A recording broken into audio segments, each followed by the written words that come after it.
sumur Zam-Zam sempat hilang sebelum ditemukan oleh kakek Nabi Muhammad SAW, yaitu Abdul Muttalib. Abdul Muttalib lahir di kota Madinah ataupun Yathrib saat itu di tahun 497 Masehi dari ayahandanya Hashim. Maka ketika membahas tentang silsilah Nabiullah Muhammad SAW, maka dinisbahkanlah yaitu Al-Usrah Al-Hashimiyah. Al-Hashimiyah dinisbahkan kepada kakek buyut Nabi Muhammad SAW, yaitu Hashim.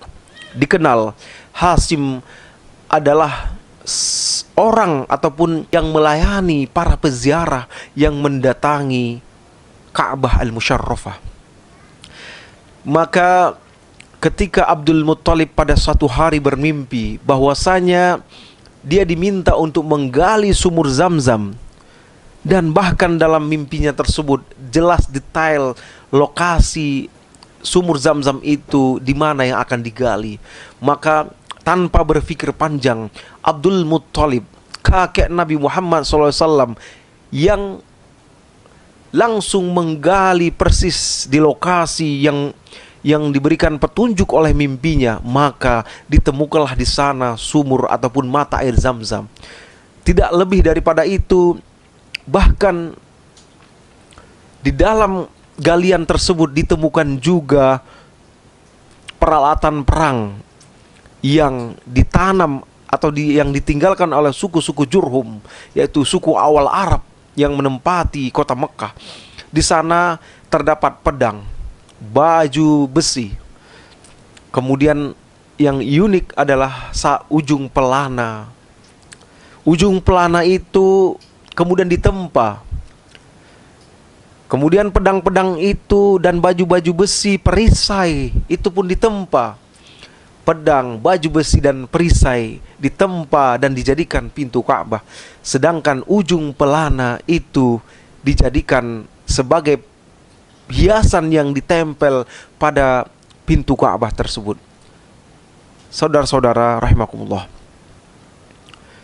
ketika penemuan air Zam-Zam itu menjadi satu hal yang begitu luar biasa di tengah gurun atau di tengah lembah kota Mekah, ataupun di tengah-tengah masyarakat yang tidak ada mata air sebesar itu, maka suku-suku Quraisy lain seperti suku Abdus Sam itu sangat iri kepada Abdul Muttalib.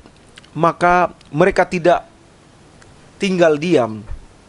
Mereka meminta kepada Abdul Muttalib untuk memberikan hak yang mengelola sumur Zam-Zam itu kepada mereka. Tetapi Abdul Muttalib bin Hashim bin Abdi Manaf tidak menginginkan itu. Sebagaimana yang kita ketahui, ayahandanya Hashim adalah orang yang melayani para penziarah yang mendatangi Ka'bah, sehingga dia pun tidak ingin melepaskan sebuah keistimewaan yang ada dan masuk dalam mimpinya. Maka suku Quraisy lain tidak tinggal diam. Pada akhirnya satu hal yang unik terjadi. Mereka ingin membawa permasalahan ini kepada seorang dukun wanita yang berada di Syam. Dukun wanita yang berada di Syam. Maka di dalam perjalanan mereka menuju Syam, terjadi satu hal yang luar biasa menurut orang-orang Quraisy lain. Orang-orang Quraisy lain yang ingin menguasai pengelolaan air Zam-Zam, karena mungkin di sana bisa mendatangkan uang juga, bisa mendatangkan upeti. Kita tidak mengetahui pada saat itu, akan tetapi ketersediaan air pada saat itu sangat dibutuhkan. Atau mungkin pengelolaan air Zam-Zam itu bisa menjadi sebuah kebanggaan bagi mereka. Nah, di tengah perjalanan mereka yang bertikai, yaitu Abdul Muttalib dengan suku Quraisy lain, misalnya suku Abdis Syam, Maka ketika di tengah perjalanan mereka menuju Syam, terjadilah kekurangan air minum. Mereka kekurangan air minum, akan tetapi di rombongan daripada Abdul Muthalib, kabilah mereka, yaitu turun hujan. Di rombongan Abdul Muthalib turun hujan, akan tetapi di ujung dari mereka atau di kabilah mereka, misalnya kabilah Abdus Syam, itu tidak turun hujan.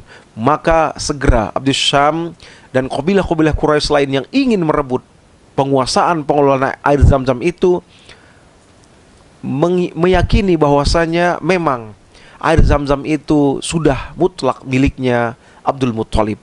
Sehingga hingga sekarang Abdul Muthalib sangat berjasa dalam penemuan ataupun penggalian kembali sumur ataupun air Zam-Zam yang begitu banyak manfaatnya secara medis, juga manfaat secara keyakinan kita, keberimanan kita terhadap manfaat air Zam-Zam. Demikian, Assalamualaikum warahmatullahi wabarakatuh.